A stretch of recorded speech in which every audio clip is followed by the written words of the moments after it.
Le journal, en direct de Le Plateau de Fromage. Bienvenue dans cette nouvelle édition de Le Journal. Nous accueillons aujourd'hui les habitants de la ville de Roquefort. Nous avions aussi invité les habitants de Camembert, mais ils ont décliné notre invitation. Ils ont dit, je cite, « On nous a bris pour des cons ». Si vous pourriez éviter la prochaine fois de me jeter les mots dans la gueule, là, ce serait sympa. Le journal. Nous sommes le 23 novembre 2010. Pour nos spectateurs du futur, la moustache, ça se fait déjà plus à notre époque. Nous fêtons aujourd'hui les Cléments, et comme le dit l'adage, à la Saint-Clément, achète des porte-abattants, c'est plus sympa pour les apéros. International, des émeutes ont éclaté en Haïti. Les habitants de l'île s'en sont pris à des casques bleus népalais qu'ils accusent de leur avoir transmis le choléra. Ouais, choléra! De plus amples explications dans ce reportage de Mr. Freeze, accompagné de sa très charmante compagne, Madame Freeze Keys. Haïti, sympathique république des Caraïbes, avec sa gastronomie goulayante. Hey Timal, viens manger galette de terre. La production ne cautionne pas cet accent à la Michel Leb. Son climat luxuriant. Mon Dieu, c'est quoi ça? Ma galette! Ses attractions fantastiques. Ma galette! Et le fameux esprit de déduction de ses habitants. Hey Timal, qu'est-ce que t'as mis dans ta galette? J'ai passé toute la journée au-dessus de la rivière parce que j'avais la diarrhée. Ben j'ai mis comme d'habitude, de la terre du sol et de l'eau de la rivière. À mon avis, ta diarrhée, c'est à cause des casques bleus népalais. Bah ouais, allons leur casser la gueule. Afin de mettre fin au fléau du choléra, une équipe de scientifiques moldaves a prévu une opération de secours. Comme on le sait, le choléra se développe dans des hygiènes déplorables. L'équipe de scientifiques du joli pays nommé Moldavie, aidée par les déclarations de Jean-Paul Guerlain, les nègres ont toujours tellement travaillé, mais enfin ça... ont supposé que la saleté d'Haïti serait due à la paresse des autochtones.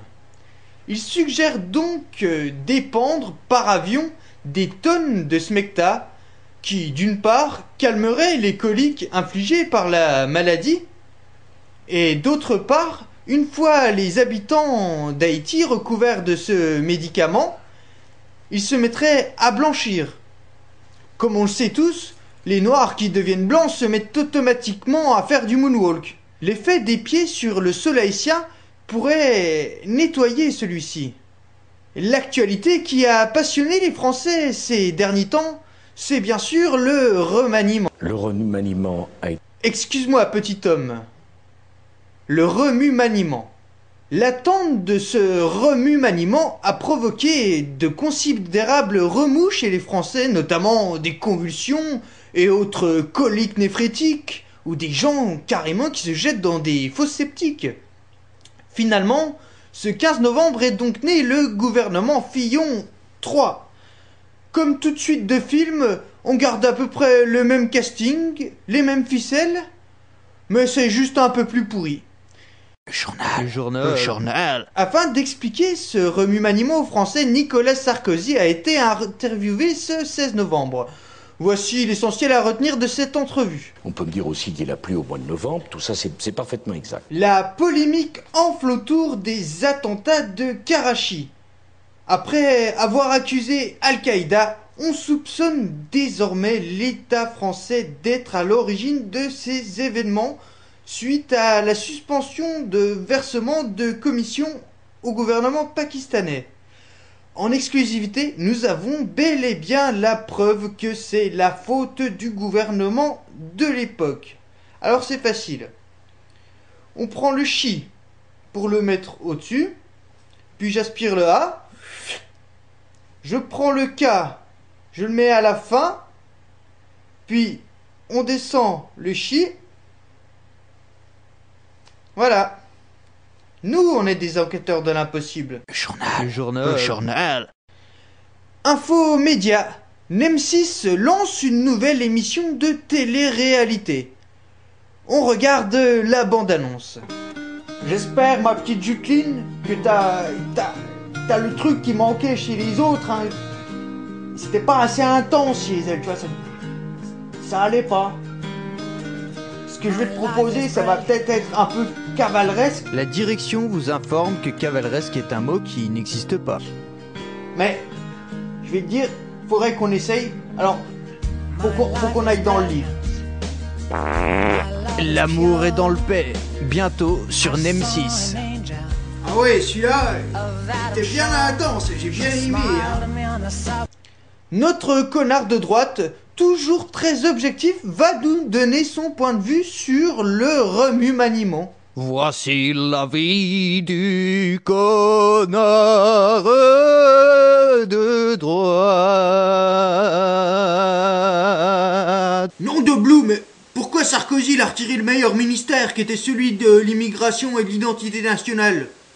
J'espère que c'est pas à cause de l'ancien connard de gaucho de Besson qu'il a sûrement dû le menacer de le renvoyer en Hongrie. En même temps, un type qui est né au Maroc qui va nous dire ce que c'est d'être français, laissez-moi rire tout doucement. Hein, les deux, là, le sale hongrois, le sale marocain, c'est des sales étrangers, mais bon, ça va, ils sont intégrés. Enfin, ce que je veux dire, c'est qu'ils sont comme nous, ils sont blancs, quoi. D'ailleurs, Sarkozy, il a fait quelque chose de bien, là, dans son remaniement. Hein. Il a fait ce que j'appellerais une épuration ethnique. Il nous a débarrassé de l'autre, là... la banania, la Ramayad, et puis l'autre, la Faudela Amaras.